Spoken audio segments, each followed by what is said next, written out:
Club. Karibu.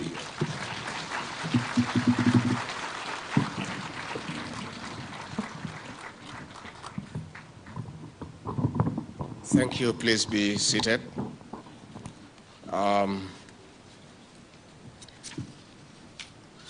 The Cabinet Secretary for ICT, my friend Raila Odinga, the CS for Education, my friend Ezekiel Machogu, the Principal Secretary for Higher Learning and Research, Your Excellency the Governor of my home county, Mwalimu Mutahi Kahiga, Charge the Affairs of the United States, Mark Dillard,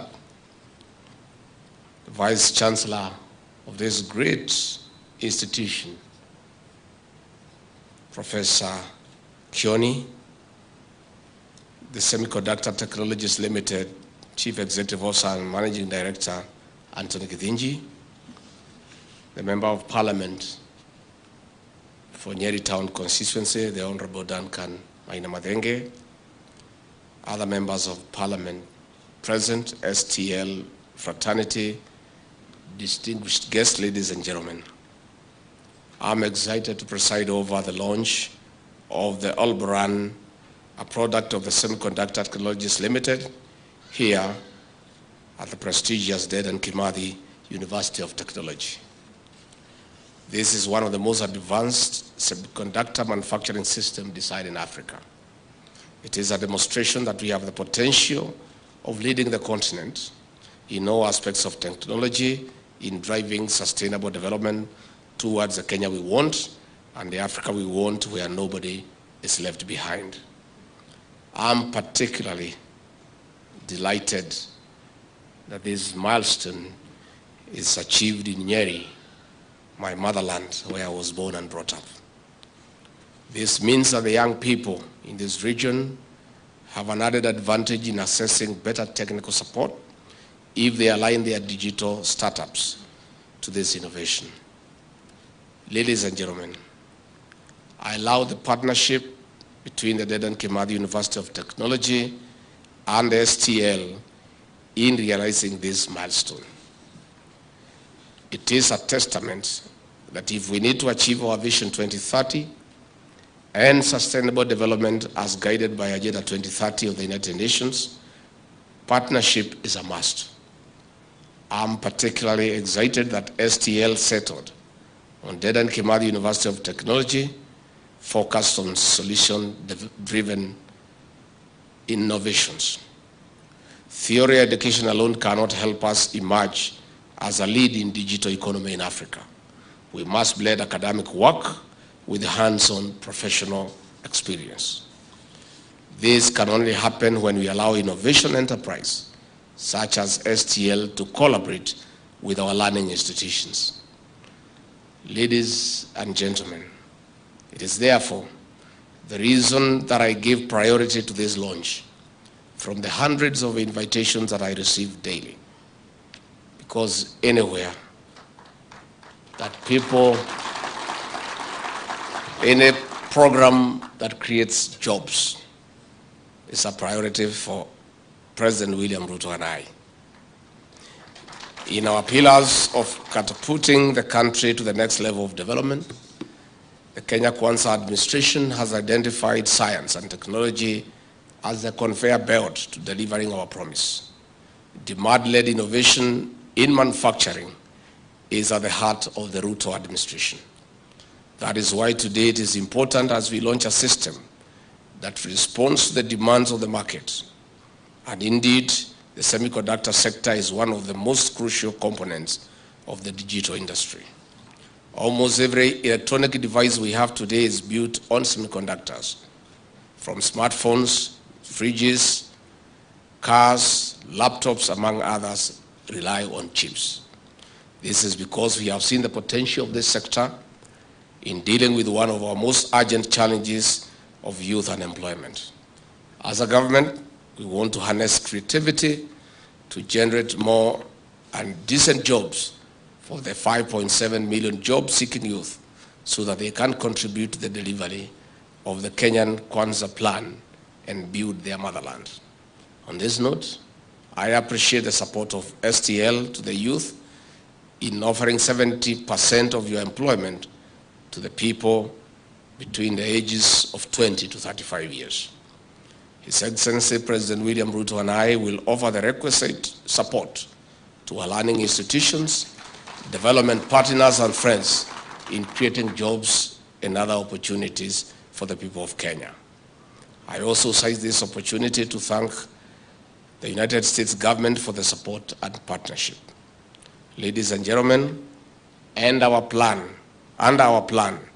we promise to create 100,000 kilometers digital superhighway. To establish and reap the benefits of the fifth industrial revolution, we need the best technology. STL and the Dedan Kimathi University of Technology have shown us that we have all that it takes.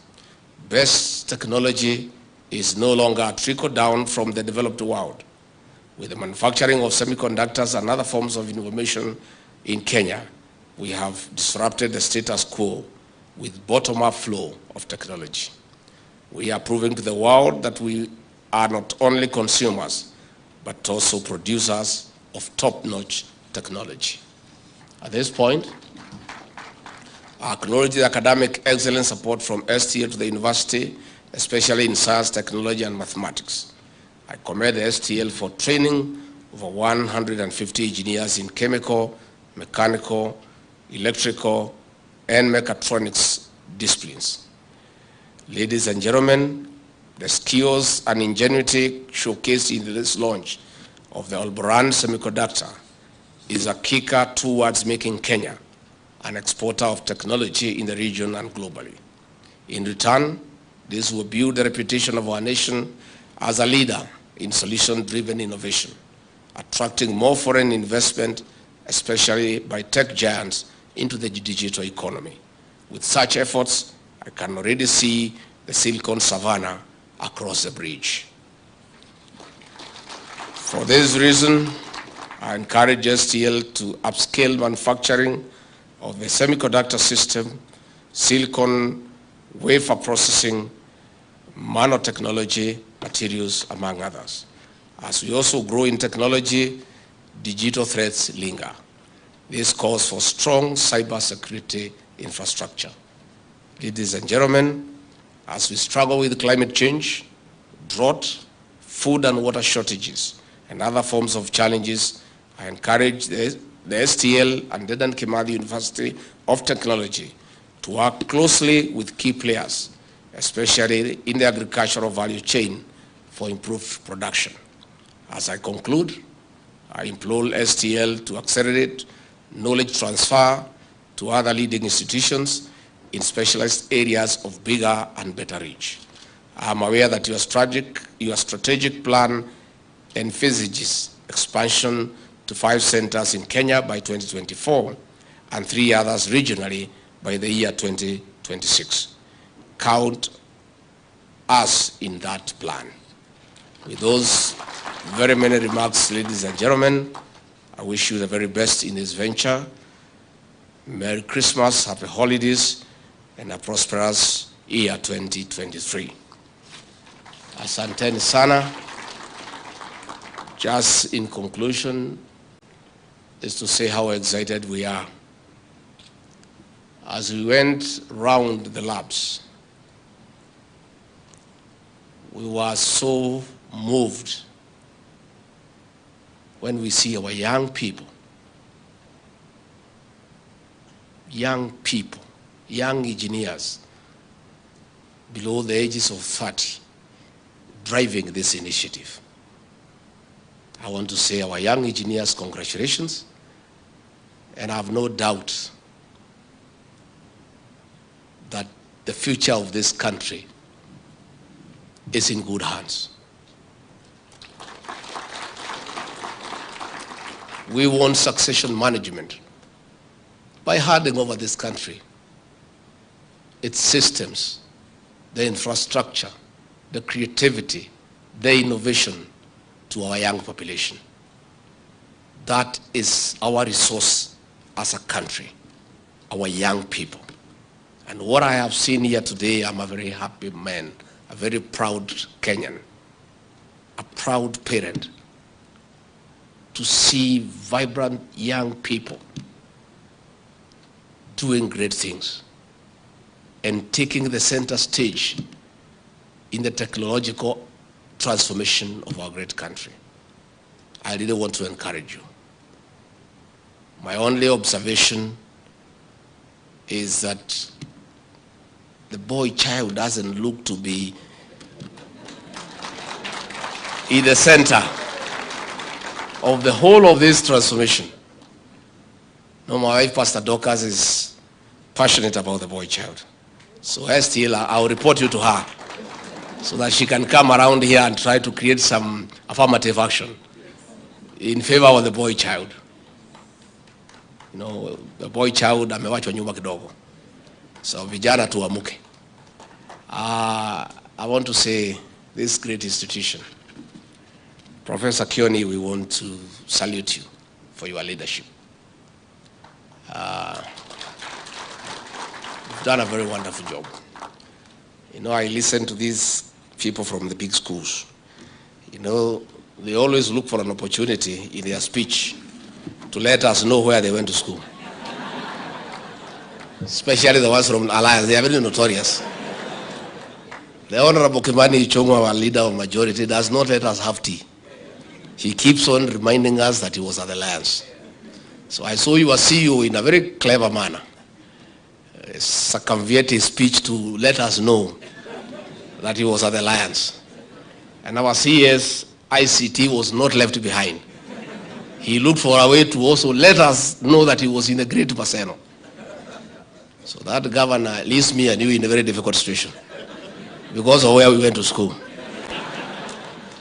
But let me tell you, I also went to a great school. And why is it great?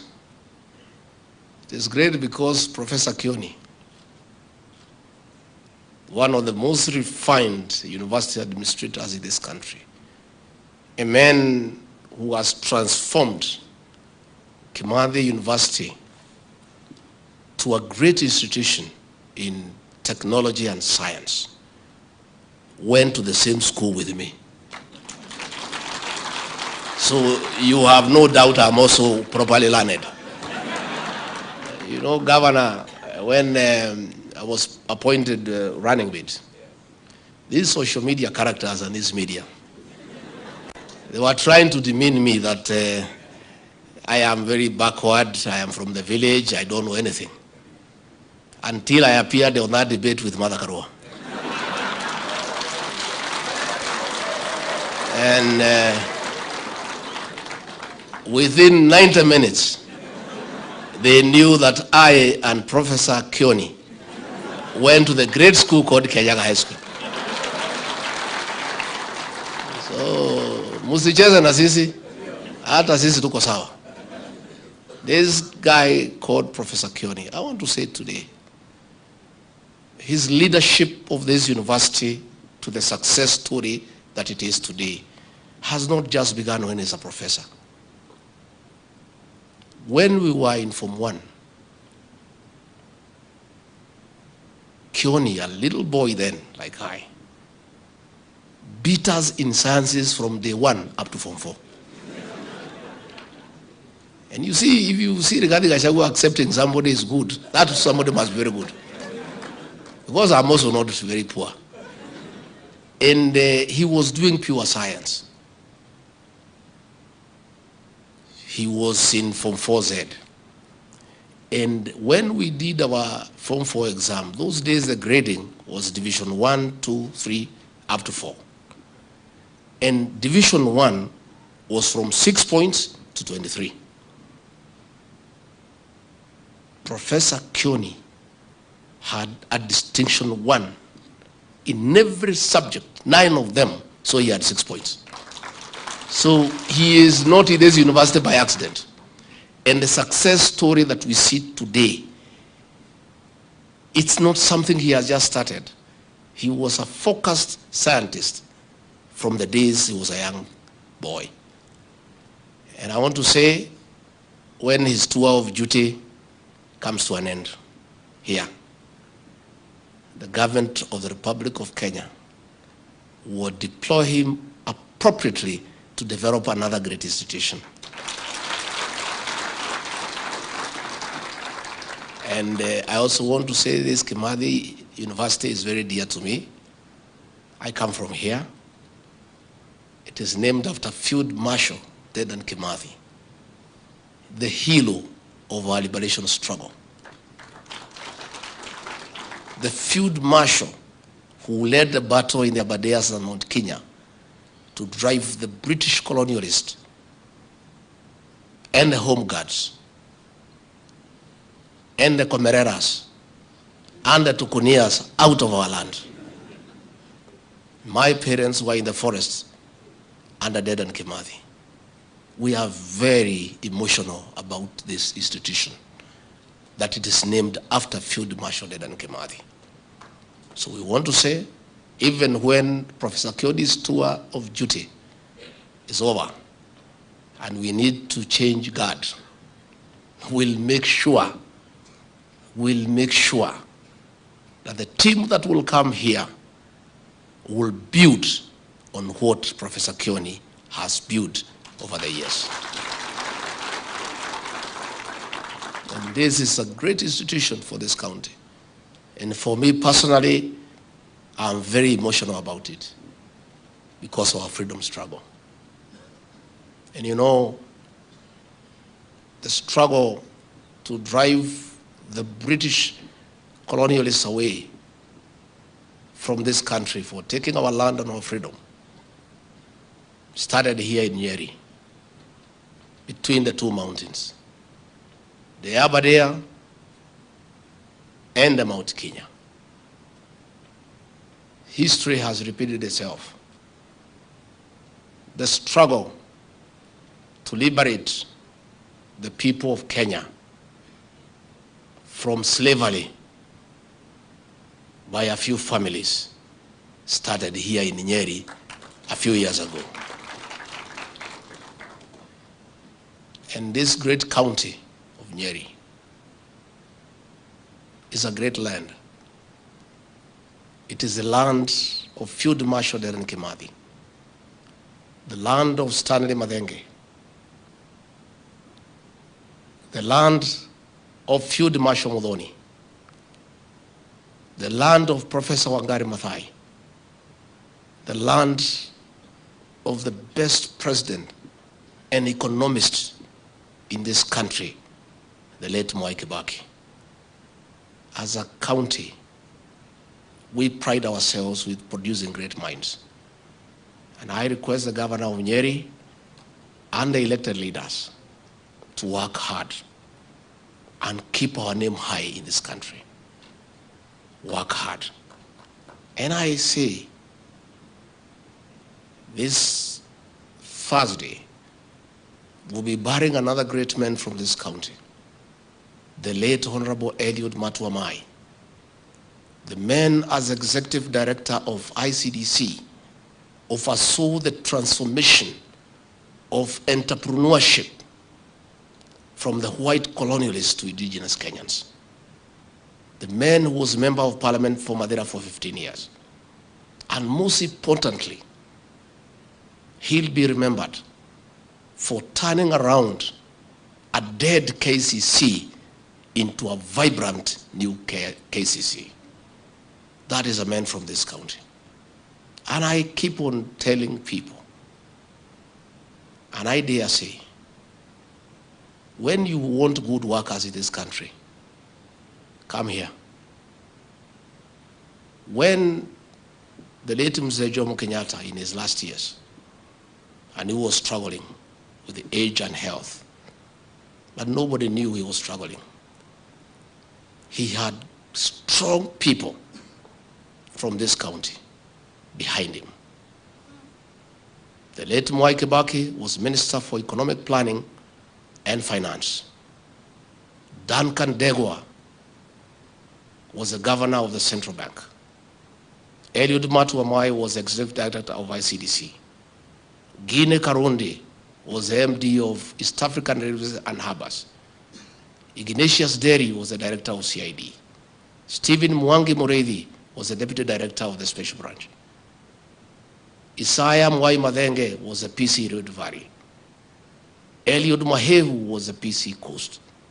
And many others, strong bureaucrats and technocrats from Nyeri around Mzee Jomo Kenyatta. And he succeeded. I want to ask the people from this great county of Nyeri, those of you, I included, who have been given a privilege by President William Ruto, please, let us not let him down.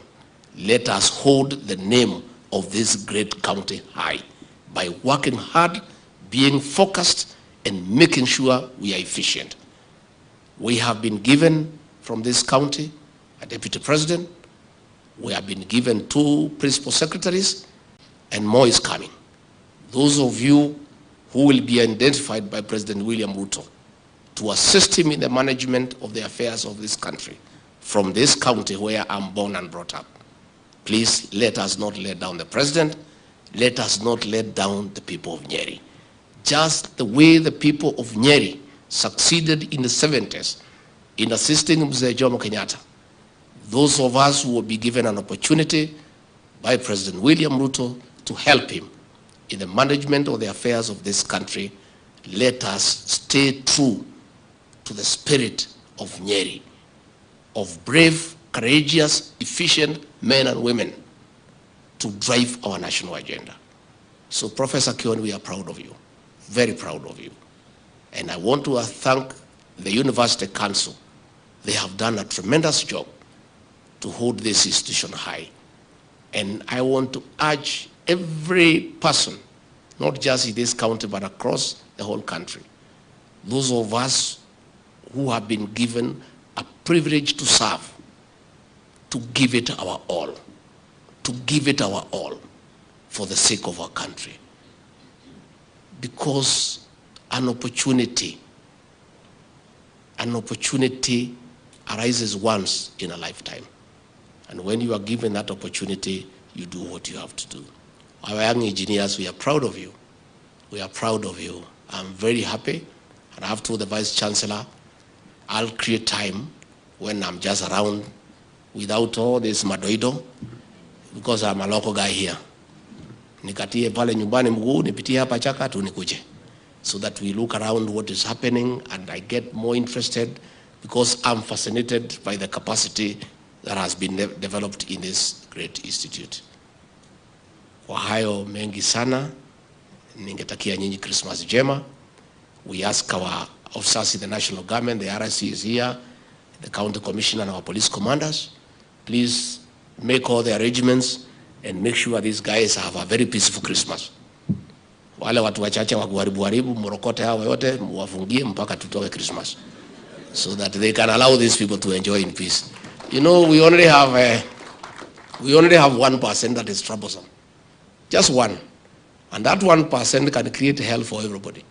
So I want to urge our officers of security, there's no Christmas for you, unfortunately, but that is your job, you look for it. As we enjoy, and the rest of Kenyans enjoy, na nyinyi mtuange kazi to make sure that we enjoy. That is your job description, especially during this Christmas festive season. Nataka kuuliza watu ya Nyeri tufurahie, lakini tupunguze pombe kidogo wakati ya Christmas. Tusikunywe sana, kidogo tu. Hata kama lazima ukunywe 2-3 uende nyumbani. Hii maneno ya kutoka jioni mpaka kesho yake, hiyo is not healthy. So let's have a nice time. Let's be peaceful. Let everybody allow others to enjoy Christmas. Even the petty thieves, wale pickpockets na nini, hata hao waende wapumzike. You know, everything must have a break. Si hata hao wapumzike. They can take a holiday also from what they do. Unajua ubaya hata hii pickpockets na wengine wanakaza mimi na president wanasema ati tuliwaambia kazi ni kazi. But we did not mean that hiyo kazi hiyo. We meant this one. This one of developing technology, this one of borrowing money from the Hustler Fund and making sure that you reinvest it. And by the way, we are doing well. As of this morning, Kenyans have borrowed 9.4 billion and they have paid back 2.6 billion. So, and it is not much, But when you borrow repeatedly, it's a lot of money. Borrow the 1,000, invest, pay back. Borrow another one, invest, pay back. That is why we told those Azimio characters, they were telling people to borrow and not to pay. That is retrogressive thinking. You know, a whole senator elected by the people. And himself, he is borrowing at 3% for his mortgage. And he is paying from his salary. How can you tell people who vote for you not to borrow? Because they would like these people to remain poor so that they remain their slaves to be misused when elections come. I want to ask our people to ignore the retrogressive call by the Azimio characters not to pay money they have borrowed from the Hustler Fund. Please borrow and borrow again and again. And the way that system is working, the more you borrow and pay, you build your credit rating. So you start with 500, you pay, they go to 800, you pay, up to 50,000. And if you don't pay, that is it. You'll never borrow again. And I don't think that 2,000 you are being told by Azimio fellows not to pay will change your life. It will change your life by borrowing all the time. And we want our people to borrow up to 50,000. So please, let us utilize the Hustler Fund. It's a creative intervention in our business because the problem has been lack of affordable credit to people who have no collateral, those who have no title deeds, those who have no logbooks. That has been the problem. We now have a money you can borrow up to 50,000 without a logbook, without a title deed. And that is what has been lacking for this country. So as I'm in Nyeri here, my home county, I would like to ask the people of this great county to make full use of the Hustler Fund. Borrow money and do business. And keep on borrowing and paying. Keep on borrowing and paying. And keep on building your stock. Keep on expanding your business.